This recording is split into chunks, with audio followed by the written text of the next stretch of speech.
សហរដ្ឋអាមេរិកផ្ដល់ជំនួយយោធានិងចែករំលែកការសម្ងាត់ឲ្យអ៊ុយក្រែនឡើងវិញដោយពេញចិត្តចំពោះលទ្ធផលនៃកិច្ចប្រជុំប្រកបដោយផ្លែផ្កានៅប្រទេសអារ៉ាប៊ីសាអូឌីតពេលនេះសហរដ្ឋអាមេរិកបានសម្រេចផ្ដល់ជំនួយយោធានិងចែករំលែកព័ត៌មានសម្ងាត់ឲ្យអ៊ុយក្រែននេះបើតាមការចុះផ្សាយរបស់សារព័ត៌មានរុស្ស៊ីនៅថ្ងៃទី12ខែមីនាឆ្នាំ2025នេះ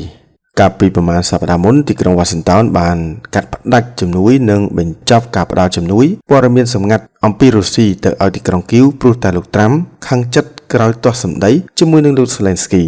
យ៉ាងណាក្រោយជំនួបរវាងគណៈប្រតិភូអាមេរិកនិងអ៊ុយក្រែននៅក្នុងទីក្រុងជេដាទីក្រុងវ៉ាស៊ីនតោនបានចេញសេចក្តីថ្លែងការណ៍ថាឥឡូវនេះអាមេរិកនឹងលុបចោលការផ្អាកចែករំលែកព័ត៌មានសម្ងាត់ហើយបន្តផ្ដល់ជំនួយផ្នែកសន្តិសុខដល់អ៊ុយក្រែនសាជាថ្មីទីក្រុងវ៉ាស៊ីនតោននិងទីក្រុងគីវក៏ពិភាក្សាអំពីកិច្ចខិតខំប្រឹងប្រែងផ្ដល់ជំនួយមនុស្សធម៌រួមទាំងការដោះដូរឆ្លើយសឹកការដោះដូរអ្នកទោសស៊ីវិលនិងសកម្មភាពផ្សេងៗទៀតផងក្រោមការសម្រេចផ្ដល់ជំនួយយោធានិងចែករំលែកការសម្ងាត់ឲ្យអ៊ុយក្រែនឡើងវិញនេះប្រមុខដឹកនាំទីក្រុងគីវលោក Volodymyr Zelensky ក៏ប្រកាសដែរថាលោកត្រៀមខ្លួនរួចជាស្រេចដើម្បីទទួលយកបទឈប់បាញ់រយៈពេល30ថ្ងៃជាមួយនឹងរុស្ស៊ី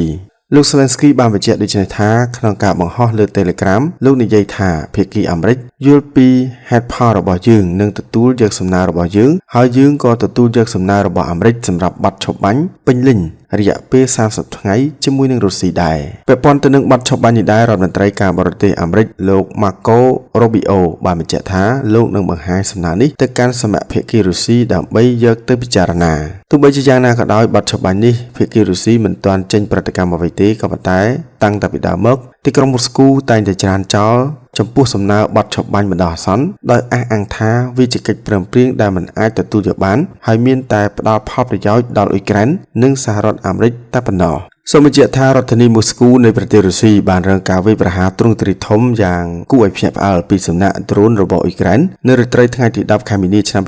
2025ខណៈការវាយប្រហារនេះកើតឡើងចំពេលគណៈប្រតិភូអ៊ុយក្រែនរៀបចំវិភាសាជាមួយនឹងសមាភាគីអាមេរិកនៅប្រទេសអារ៉ាប៊ីសាអូឌីតបើតាមការចុះផ្សាយរបស់សារព័ត៌មាន BBC ការវាយប្រហាររបស់អ៊ុយក្រែនលើទីក្រុងមូស្គូនៅតំបន់ជុំវិញបានបណ្ដាលឲ្យមនុស្សម្នាក់បានស្លាប់និង3នាក់ទៀតរងរបួសខណៈផ្ទះល្វែងចំនួន7ខ្នងត្រូវបានបំផ្លាញហើយនេះគឺជាការវាយប្រហារដោយដ្រូនទ្រង់ទ្រាយធំមិនធ្លាប់មានទៅលើរដ្ឋធានីនៃប្រទេសរុស្ស៊ីចាប់តាំងពីផ្ទុះសង្គ្រាមកើតឡើងកាលពី3ឆ្នាំមុនជាមួយរឿងនេះដែររដ្ឋមន្ត្រីការបរទេសរុស្ស៊ីបានថ្លែងការណ៍ថាអ៊ុយក្រែនបានបញ្ជូនដ្រូនមកសរុបចំនួន